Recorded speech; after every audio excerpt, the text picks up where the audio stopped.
Eco-freaks love to tout Germany as the place to imitate if we want to make renewable energy mainstream. So I decided to take a look into some of the major problems that the country has encountered with its Energiewende program. The first big failure is that the program requires massive government subsidies to operate, and the country accelerated the program without planning. So it's no surprise that $100 billion was wasted on the installation of rooftop solar panels. Installation is complicated and expensive, and roof pitches are never perfect. But the major problem is that the sun doesn't shine in the winter, and the most solar energy is generated when the least electricity is used, in the summertime. A lot of times you'll see a triumphant claim of impressive amounts of solar energy being generated and used in the country. But those stats come from the summer season. In the case of wind, it's usually a daily stat from when the wind was blowing especially strong that day. In all reality, about 10% of overall energy throughout the year in Germany is renewable. The next failure is that wind and solar power are intermittent. The sun doesn't always shine and the wind doesn't always blow.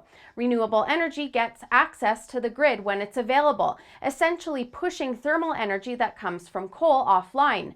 Thermal plants were designed to run all day, every day, and now they're only marginally profitable because this energy is still required when intermittent solar and wind energy are not available. This leads me to my next point. There is no viable storage for wind and solar energy. It has to be used when it's produced, and that means that they require a backup, which in Germany's case, as I mentioned, is coal. In fact, the country started the Energiewende program as a result of a goal to eliminate nuclear in the year 2000, which provided as much as 25% of power. Which brings me to the biggest failure of Germany's renewable energy program.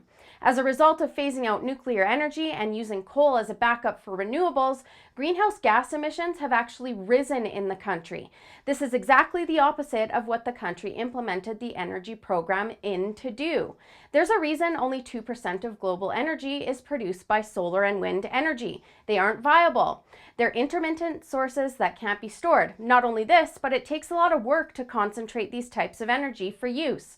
Solar panels and windmills have to be manufactured from, in some cases, rare materials that are mined and refined. And not only this, but it's very expensive to produce and sell renewable energy.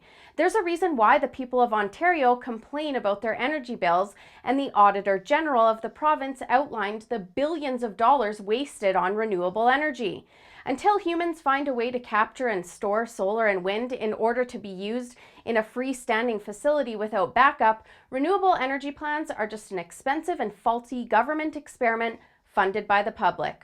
For the Rebel.media, I'm Holly Nicholas.